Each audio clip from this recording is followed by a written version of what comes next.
What do I follow? Welcome to Coffee with Pastor B. Give me your eyes for just 1 second. Give me your eyes so I can see everything that I keep missing. Give me your love for humanity. Everyone follows something in life. Perhaps you follow your heart, or maybe you follow the latest trends. Most of us follow the news. Many follow society. But what are you really following? What I found in life is where you spend your money, your time, and your effort is what you are following, and it is your God.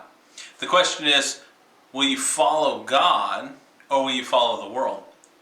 It's a question of wisdom and foolishness. See, for to follow God means to be wise. To follow the world means to be foolish. As it says in Isaiah 42 and verse 17, and it says this, "But those who trust in idols, who say to images, 'You are gods,' will be turned back to utter shame."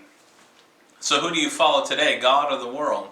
Are you foolish or are you wise? See, God cares about people. He wants us to be saved. He wants us to have a great eternity. He wants us to come to know Him. As a matter of fact, everything else is talking about in Isaiah, inside of this chapter, is about God rescuing His people, bringing His people back to Him. See, the world will leave you and forsake you. The world cares nothing about your troubles, it cares nothing about your sorrows or your worries. All it cares about is itself. But God cares about you.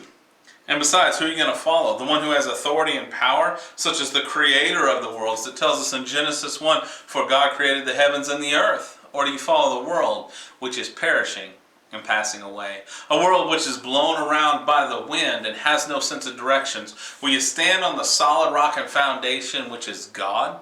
Or are you willing to trust shifting sands under your feet? See, that's the question that comes to life in our worldview and what we're doing. Do we want to follow the world, which is ever changing and has no solid foundation, or do we follow God, who is the everlasting, the Alpha, the Omega, the same yesterday, today, and forever?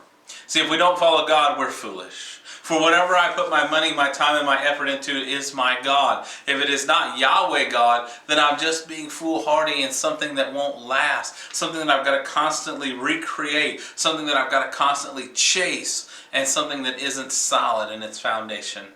The world passes and perishes, but the Lord lasts forever. So today, I want you to focus on your future, both now and what we call the near future, and I want you to focus on eternity. Who will you follow today? Who do you want to be your guide and your king? Is it yourself?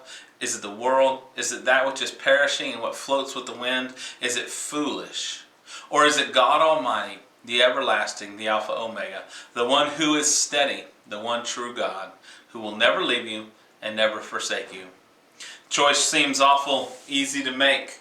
Either follow the world and be a fool, or follow God and be wise. I choose to follow the Lord. Thanks for joining me for just a sip of coffee and a little deeper look at the Word. God bless y'all.